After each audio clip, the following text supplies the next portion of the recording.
Dear viewers, গত 5ই ফেব্রুয়ারি supreme কোর্টের DA অর্ডারের পরে অনেক টালবাহানার মধ্য দিয়ে সরকারি ফিনান্স ডিপার্টমেন্ট থেকে যে 3টি অর্ডার পাওয়া গিয়েছিল বা অর্ডার বের হয়েছিল, যে অর্ডারের মধ্য দিয়ে ডিএ মডালিটিজ এবং ডিএ দেওয়ার সময়সীমাকে উল্লেখ করা হয়েছিল, তার মধ্যে প্রথম দুটি 996 এবং 997 নম্বর যে মেমো নম্বর বিশিষ্ট যে দুটি অর্ডার ছিল, সেই দুটি অর্ডারের মধ্য দিয়ে সমস্ত স্টেট গভর্নমেন্ট এমপ্লয়িজ এবং পেনশনার, ফ্যামিলি পেনশনারদের ডিএ যে দেওয়া হবে তা 2016 থেকে 2019 পর্যন্ত সময়সীমার মধ্যে প্রাপ্য তার দিয়ে সেটি 31শে মার্চের মধ্যে যে দেওয়া হবে সেটা বলা হয়েছিল এবং তার প্রক্রিয়া সম্ভবত সম্পন্ন হয়ে গেছে। সকলেই হয়তো পেয়েছে।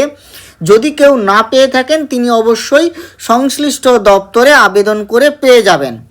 কিন্তু সব থেকে যারা বঞ্চিতর দলে ছিলেন সেটি হচ্ছে বা আছেন এখনও বলা যায়, সেটি হচ্ছে গ্র্যান্টিনেডে প্রাপ্ত সমস্ত কর্মীরা, গ্র্যান্টিনেডে যারা স্যালারি পান। সেই সমস্ত কর্মীদের ক্ষেত্রে যে অর্ডারটির মেমো নম্বর ছিল 998 নম্বর অর্ডারটিতে, সেখানে একেবারে একটি অস্পষ্ট অস্বচ্ছ অর্ডার হিসাবে দেওয়া হয়েছিল বলেই আমার মনে হয়। সেখানে কি বলা হয়েছিল না, এই ব্যাপারটি পুরোটা রেসপেক্টিভ ডিপার্টমেন্ট দেখবে। তো সেইটি রেসপেক্টিভ ডিপার্টমেন্টের উপরে ছেড়ে দেওয়া হলেও সময়সীমাও কিন্তু কোনো বেঁধে দেওয়া হয়নি। যে হ্যাঁ, এটা বলা হতে পারত যে এটি রেসপেক্টিভ ডিপার্টমেন্ট দেখবে, তবে এই টোটাল ব্যাপারটাকে এই অমুক তারিখের মধ্যে, মেবি এটি 31শে মার্চের মধ্যে কমপ্লিট করে ফেলতে হবে।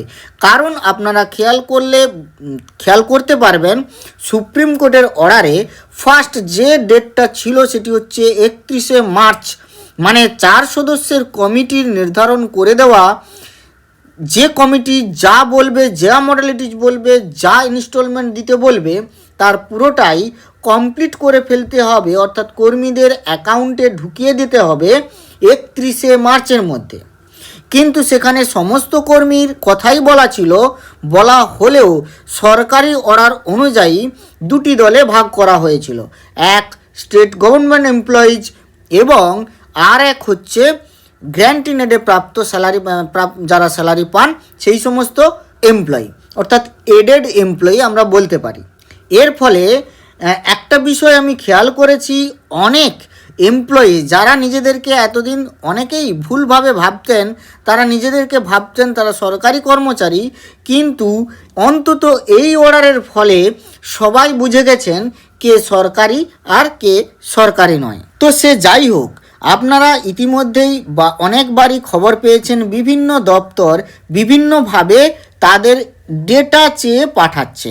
এখনও পর্যন্ত কিন্তু কোনো দপ্তর এমন শোনা যায়নি যে তারা টাকাটাকে ডিসবার্স করা শুরু করেছে এবং এমপ্লয়িদের অ্যাকাউন্টে ক্রেডিট হচ্ছে, এমনটা অন্তত শোনা যায়নি। তো যাই হোক, আরও একটি যে খবর সেটি হচ্ছে ইউনিভার্সিটির যারা অধ্যাপিকা, যে সমস্ত কর্মচারী সবাই যারা ইউনিভার্সিটি মানে হায়ার এডুকেশন ডিপার্টমেন্ট, সোজা কথায় বলতে গেলে তাদের সমস্ত এমপ্লয়িজদের ডেটা চেয়ে পাঠানো হয়েছে। এর আগে আপনারা শুনেছেন মাস এডুকেশন ডিপার্টমেন্ট তাদের হয়েছে, মাদ্রাসা এডুকেশন সেই ডিপার্টমেন্টের হয়েছে। এবারে যেটি পাওয়া গেল সেটি হচ্ছে এই হায়ার এডুকেশন ডিপার্টমেন্ট।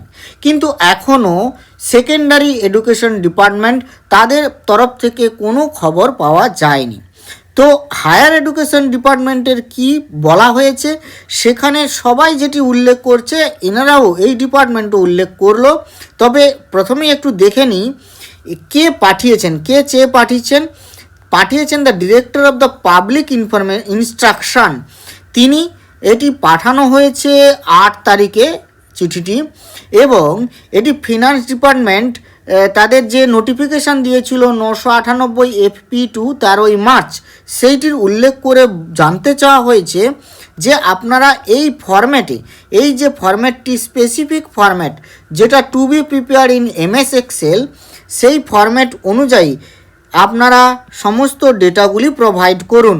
অর্থাৎ employee category, band pay, academic grade pay, total basic, DA কত টাকা নিয়েছেন, কত টাকা দেওয়া হবে সে ব্যাপারে জানতে চাওয়া হয়নি, হয়তো ওনারাই সেটা হিসেব করবেন। তো যাই হোক, এই ফরম্যাটটিতে সমস্ত ডেটা কিন্তু জানতে চাওয়া হয়েছে, যেমনটি এর আগে অন্যান্য যে সমস্ত এডেড ডিপার্টমেন্টগুলি আছে সেইগুলি তারা তাদের সংশ্লিষ্ট দপ্তর থেকে ডেটা চেয়ে পাঠিয়েছিল, এবং সেই ডেটা পাওয়ার পর আদপে কি হিসাব নিকাশ হচ্ছে বা সেটি কবে অ্যাকাউন্টে ক্রেডিট হবে তার কিন্তু কোনো খবর এখনও পর্যন্ত অন্তত নেই।